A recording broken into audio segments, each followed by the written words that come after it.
Check 1, 2, 3, 3, 2, 1. Check mic. This is your brother KingdomX, the host with the most, coming from the West Coast, bringing you some impactful, dynamic, personal information, live and direct on Breaking the Chains. Once again, we're here, chapter 2, really just looking to get personal, you know what I'm saying, and spiritual at the same time. Today's topic, we're going to be going over, overcoming adversity, right? From the hood to the woods. Hey, shout out to my brother Peace, who's doing phenomenal work with the Peace team, Sister Blue, and everyone over there in Richmond, facilitating these walks and these ventures of taking folks out of the concrete jungle and going back into nature, really tapping into that high frequency vibes, and healing and really restoring a lot of folks, ancient, awareness, man. So shout outs to the hood, to the woods, which is kind of, centering on this conversation today. When we're talking about overcoming adversity, overcoming the streets, it's very difficult. And we can just talk about any type of poisonous addiction. I remember last chapter we talked about toxic situationships. Well, when you talking about overcoming adversity, right, or overcoming, setbacks or challenges that have been placed on you and around you to really destroy you, it really, isn't a simple thing. It's not easy to do, but it's something that can be done, as it's been proven, right? Since the beginning of time, mankind has faced several,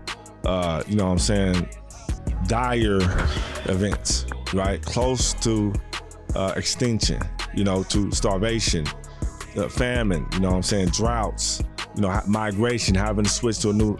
We've always found a way to overcome, right? And we've been able to identify something in our lives that has helped us with that overcoming adversity. And one thing we want to talk about is, sitting with it. How many people remember when you're dealing with an adversity or a challenging situation that just sitting with it is very uncomfortable? You want to do something, you want to move somewhere, you want to take something so that you don't have to feel that. What you must understand, and what I had to understand, is that sitting with it, dealing with it, letting it do what it needed to do with me, how I was able to learn what it was trying to tell me. Running away from that feeling or that energy, you're running away from the message. It's really a message. It's really life trying to show you something that you need to do, or you should have did to get through, or you should have had done by now.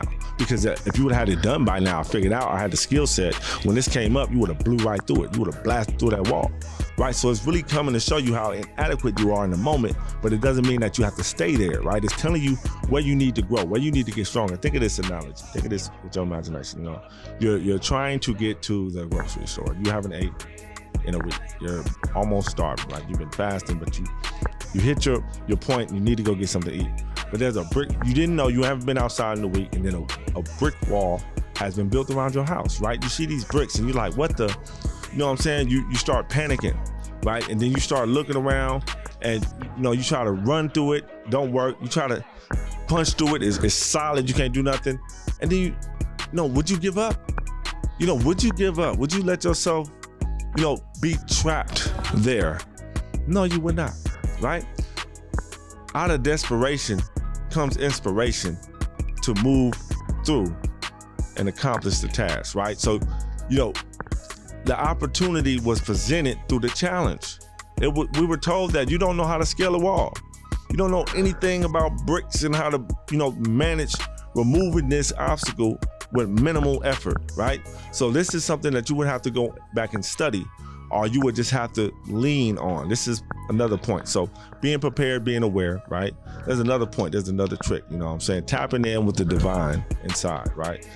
Because at that moment, instead of letting fear guide you, because you don't want to be there, right? You're in that wall, you're starving. Oh, you don't want to be there. You're not listening to the message. Calm yourself. Breathe. These are some techniques. Calm your mind. Listen, not with your ears, but with your gut, right? Listen with your gut. What is your gut telling you to do in this moment? Your gut is telling you to climb on top of your roof, see if you can get over, if you can peek and perceive, go into your house, see what type of equipment, materials you have, build either a ladder or something that you can use to scale over. You might want to take down a piece of your roof and then bend it over, right? Over the top of that wall. See, you can start to be creative when you calm down and let the situation teach you what it's trying to teach you. But when you up there trying to fight it and you so uncomfortable with adversity, it drowns you over time.